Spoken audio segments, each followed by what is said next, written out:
எல்லாருக்கும் வணக்கம்.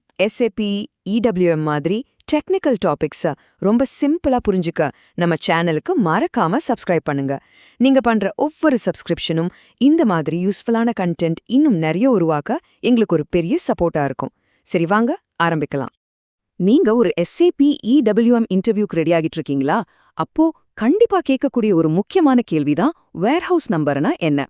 அதுக்கு எப்படி தெளிவா சூப்பரா பதில் சொல்றதுன்னு இந்த வீடியோல பார்க்கலாம்.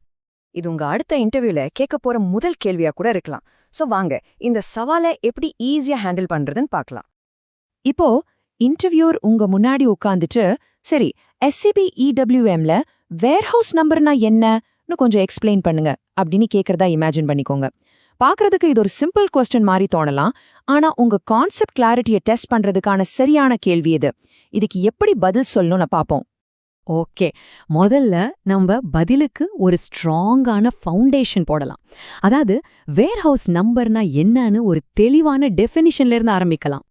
உங்க பதில்ல நீங்க சொல்ல வேண்டிய மிக மிக முக்கியமான பாயிண்ட் இதுதான். வேர்ஹவுஸ் நம்பருங்கிறது EWM சிஸ்டம்ல இருக்கிற டாப் லெவல் ஆர்கனைசேஷனல் யூனிட். இது சும்மா ஒரு லாஜிக்கல் நம்பர் மட்டும் இல்ல, நிஜத்துல இருக்கிற ஒரு முழு பிசிக்கல் வேர்ஹவுசிங் குறிக்கிற ஒரு டிஜிட்டல் ரெப்ரசன்டேஷன். இந்த டெஃபினிஷனை இன்னும் கொஞ்சம் ஸ்ட்ராங்காக்க இந்த கீ பாயிண்ட்ஸையும் நீங்க சேர்த்துக்கலாம். 1. இது ஒரு முழு பிசிக்கல் வேர்ஹவுஸை குறிக்குது. 2. இதை ERP சிஸ்டம்ல இருக்கிற ஒரு பிளான்ட் மற்றும் ஸ்டோரேஜ் லொகேஷனோட டைரக்டா லிங்க் ஆகியிருக்கும். 3. அந்த வேர்ஹவுஸோட பின்ஸ், டோர்ஸ் எல்லா மாஸ்டர் டேட்டாவும் இந்த ஒரு நம்பருக்கு கீழே தான் வரும்.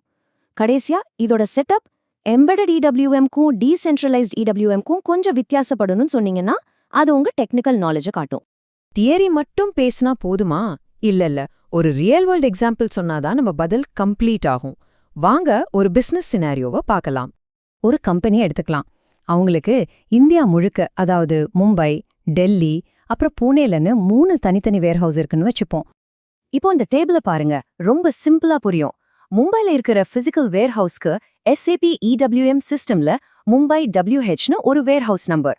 அதே மாதிரி டெல்லி வேர்ஹவுஸ்க்கு டெல்லி WHன்னு ஒரு நம்பர், பூனே வேர்ஹவுஸ்க்கு பூனே WHன்னு இன்னொரு நம்பர். சோ 3 தனித்தனி பிசிக்கல் லொகேஷன்ஸ், அதுக்கு 3 தனித்தனி வேர்ஹவுஸ் நம்பர்ஸ்.